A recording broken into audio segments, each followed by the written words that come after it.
Time with Mike North from Boston Pass on the northwest side of Chicago on Channel 2. He holds 20 Major League or National League records. He's the hit king. Basically, he doesn't need an introduction. Ladies and gentlemen, Pete Rose. Look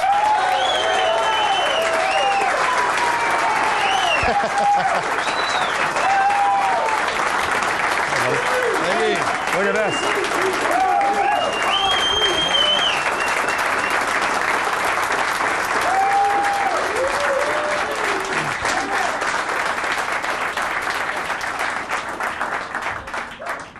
Mike, where'd you get these chairs? Heavenly Body? You know what? You're sitting on a tiger's, you're sitting on the leopard's nose right now. How's it feel? First of all, thanks a lot for being a man and standing up to your commitments. I mean, we called you guys about 2.5 months ago, and we thought it would just be Pete Rose talking about the World Series. And, you know, one or two things have happened over the weekend that have really increased the interest. Well, you know, I decided to do your show because I live in Los Angeles and I live in Boca Raton, Florida, which is Fort Lauderdale.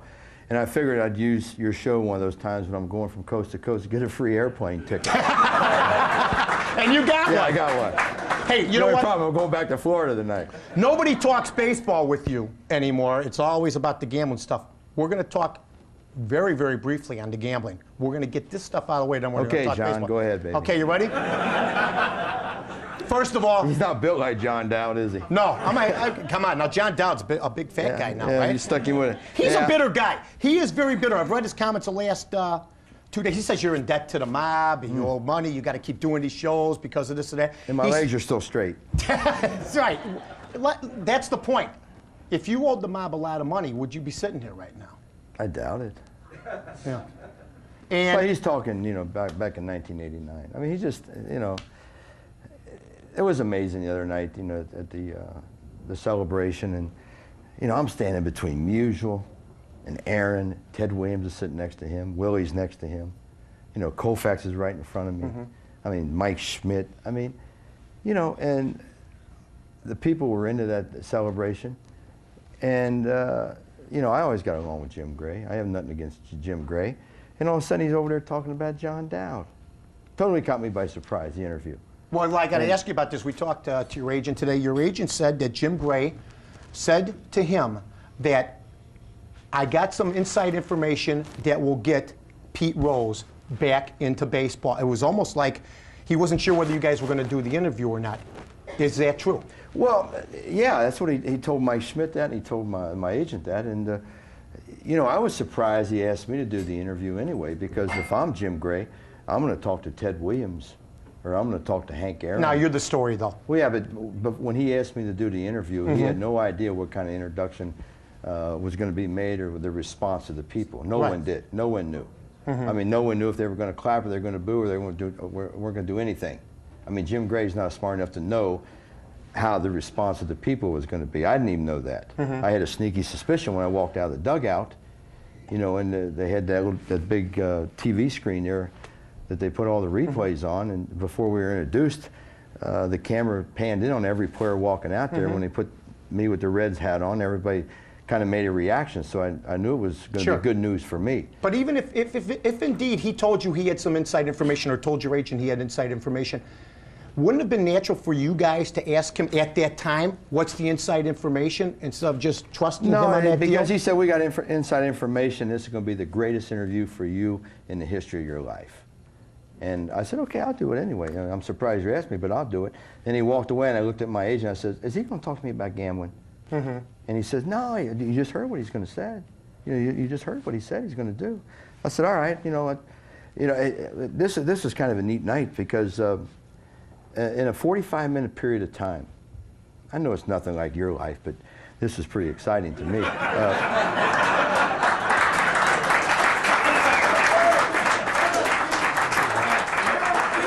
I mean, I either shook hands or got hugged by Bobby Cox, Joe Torre, Jane Fonda. It's about time you named a woman.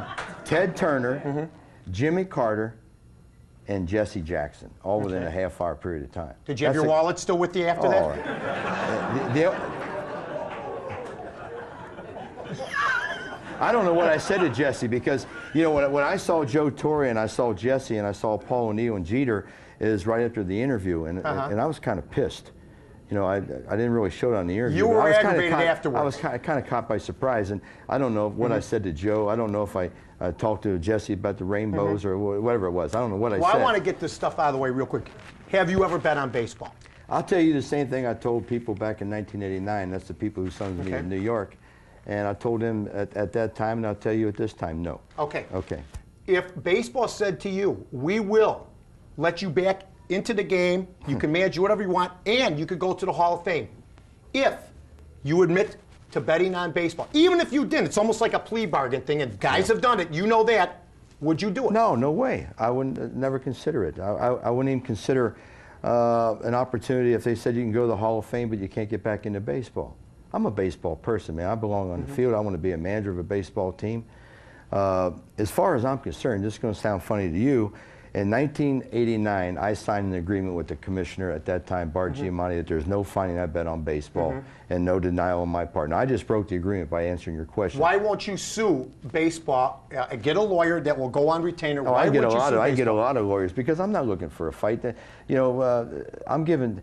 I really didn't apply for reinstatement for about 8 years because it was obvious to me that Fay Vincent wasn't going to give me a chance. And it was obvious to me that Bud Selig, remember when he was commissioner one day and he said the next I'm just chairman of the committee, now I'm commissioner again. And now he became full-time commissioner a couple years ago and we applied to him. Okay. And he hasn't answered. I mean, maybe the reaction of the fans of Atlanta will create an answer. Does Jim Gray owe you an apology? Quit interrupting me. I have to get moving here. We got things to talk about. We can't be messing around here. Real quick. Does Jim Gray owe you an apology? He apologized to the baseball fans, but does he owe you an apology? Well, and did Jim Gray lie to you? I've been asked them same questions that he asked me for 10 years. I don't know what got into him to think I was going to give a different answer in front of 70 million people.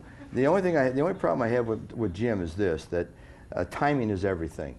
And because of the celebration, one of the best in the history of baseball, because of the mood of the fans, not only at the ballpark, they couldn't hear the interview, but the fans back home watching on TV, the timing wasn't right. The timing, he could ask the question, then he kept pursuing it. He kept pursuing it. Does he owe you an apology? I don't worry about that. I'm not worried about that. This is the only interview I'm doing, and it's because Isn't that great, folks? I got to get going. We're going to take a break. We're going to come back to Pete Rose. Tom Driscoll's overtime with Mike North. From Basta on Channel 2. Back after this. Help us find homes for animals in need. To adopt this pet, call this number. A public service message from Overtime with Mike North.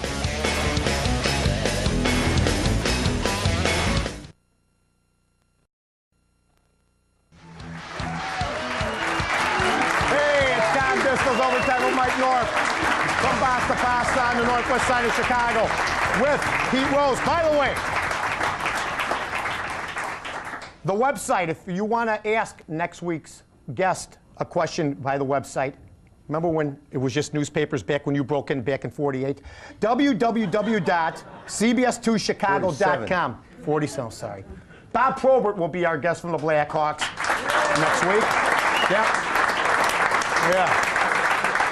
And the question for Pete Rose, comes from Christopher Kalshur from Elgin. If you could pick one moment, either on the field or off, that defines Pete Rose, what would it be? Probably scoring a winning run in the All-Star game in 1970. You got to win the game, man. At all costs, you got to win the game. When you ran over Ray Fosse. Well, I actually went over the top of him. See. Because you're not worried whether it's an all-star game or not at the time. You're playing to win. I get a kick out of people say, why do you highlight that? It's an all-star game. I mean, there's 60 million people watching. I mean, people paid $150 at ringside. What do you mean it's an all-star game? Plus, my dad was there, and if I hadn't like that, he'd beat the hell out of me. See, what people don't understand about that situation, Ray Fosse he was actually at my house till 3 a.m. in the morning the night before the game. Because I took him and Sam McDowell out to eat. Good. It's good that you guys got plenty of rest for this exhibition game.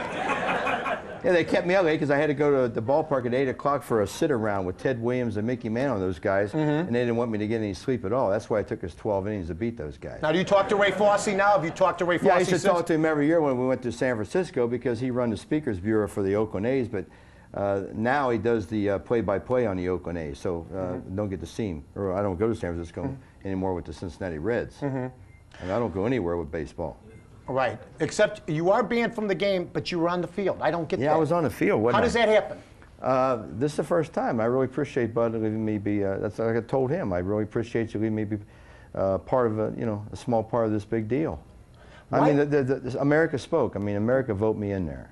I mean, now, do you really believe this guy sooner or later will break down and let Pete Rose back I don't know into Bud baseball? Selig. I met him the other night for the first time, and my son Tyler, he's 15. He's a little guy, 5'6", and he's funny. And I said, Tyler, go over there and say hi to him. Go over there and say hi to him. So Tyler went over and he shook hands with him. Tyler said he almost passed gas. He squeezed so hard.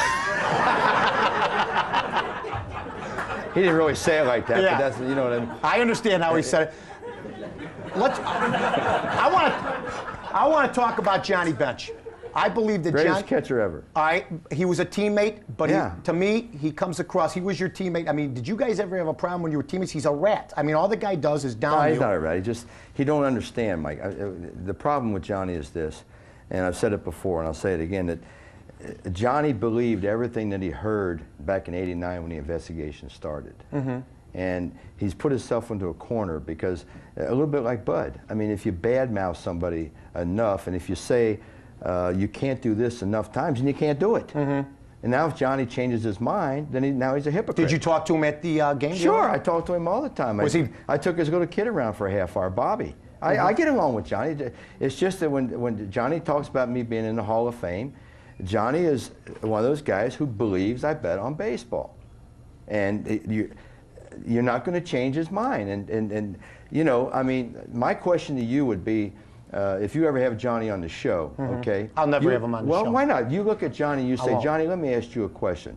And he'll say, what's that? And say, have you ever made an illegal bet on a football game? And if he says no, he's going to lie to you. Because we used to bet with the same guy.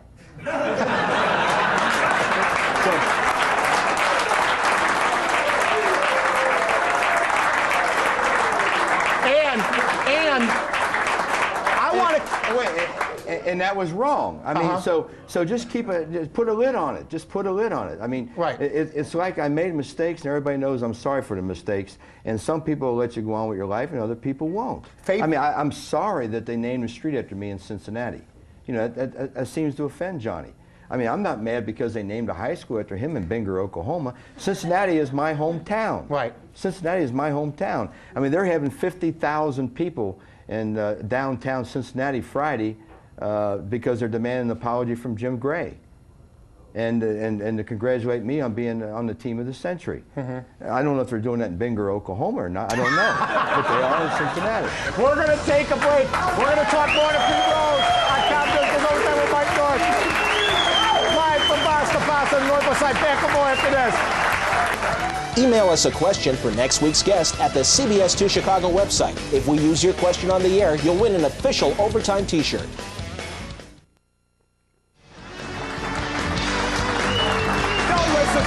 Don't listen to him. Tom Driscoll's Overtime with Mike North on Channel 2 from Boston, Boston with Pete Rose. So you're never going to fight this. You're never going to just sit down and take this. Oh, I didn't say that. I didn't say that. I said I'm not looking for a fight. But would you take it to court if it looks hopeless? Well, you have to do what you have to do, Mike. But let me ask you. everything that I've been told about Bud Selig, he's a fair man, and we're going to give him every opportunity. I would just like to sit down like you and I are sitting and just talk to Bud, where he, without the press or the cameras knowing it, and just let him get to know me. The movie 8 Men Out. The movie, they win the case. They took it to court. They won the case. They're still banned. Baseball's a private type of situation. Well, just like I said the other day in my press conference down in Atlanta, I mean, the last time I read, Charlie Manson gets a parole hearing every year, and I can't get one. And how about? I mean, I get a kick out. They tell me they're going to review Joe Jackson's case. Who in the hell do you interview? It happened in 1919. I mean, who are they going to interview? Right. I mean, I'm going to review the Joe Jackson case. I mean, does that mean he's going to review my case the year 2070? Thanks.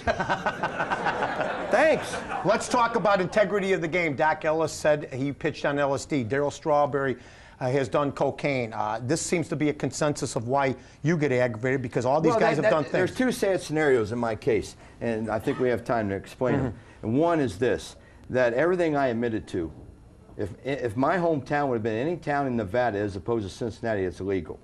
Okay? And the other thing is, if I'd have been a drug addict or a wife beater or an alcoholic, I'd probably still be managing the Reds and they'd have paid for my rehab. That's sad to say, but it's the truth. Because baseball just looks upon gambling because of what you said in 1919. And I have to tell you this, you have any kids? No. Okay, I have a 15-year-old son and a 10-year-old daughter who, by the way, is on NBC every day on Passions. She was on Melrose Place, so I'll get that in there right now. That's exactly right. That's good. And I hope my kids don't do any of the four. But if my kids had to choose from drugs, alcohol, wife beating, or gambling, I hope they gamble. Because they're not going to hurt anybody but themselves. I hope they don't do any of the four. How about if they're accused of betting on their own team in the game of baseball? Let's say Tyler becomes a baseball player. Then they are hurting themselves if they're accused, right? I guess they are, yeah. Now, I don't know about that. Do you know? I mean, I don't know about that because. Do you know baseball players who have gambled on baseball? No, I don't. None at all. Only ones I read. I mean, did Joe Jackson and those guys do it? I don't know. I don't know Joe Jackson. I don't know anything about the case. It's a different case than my case. Steinbrenner's case is different than mine. Strawberry's, Dwight Goodens, Leon Durham, all of them. They're different cases, and that's why you can't compare them. All right, well, here.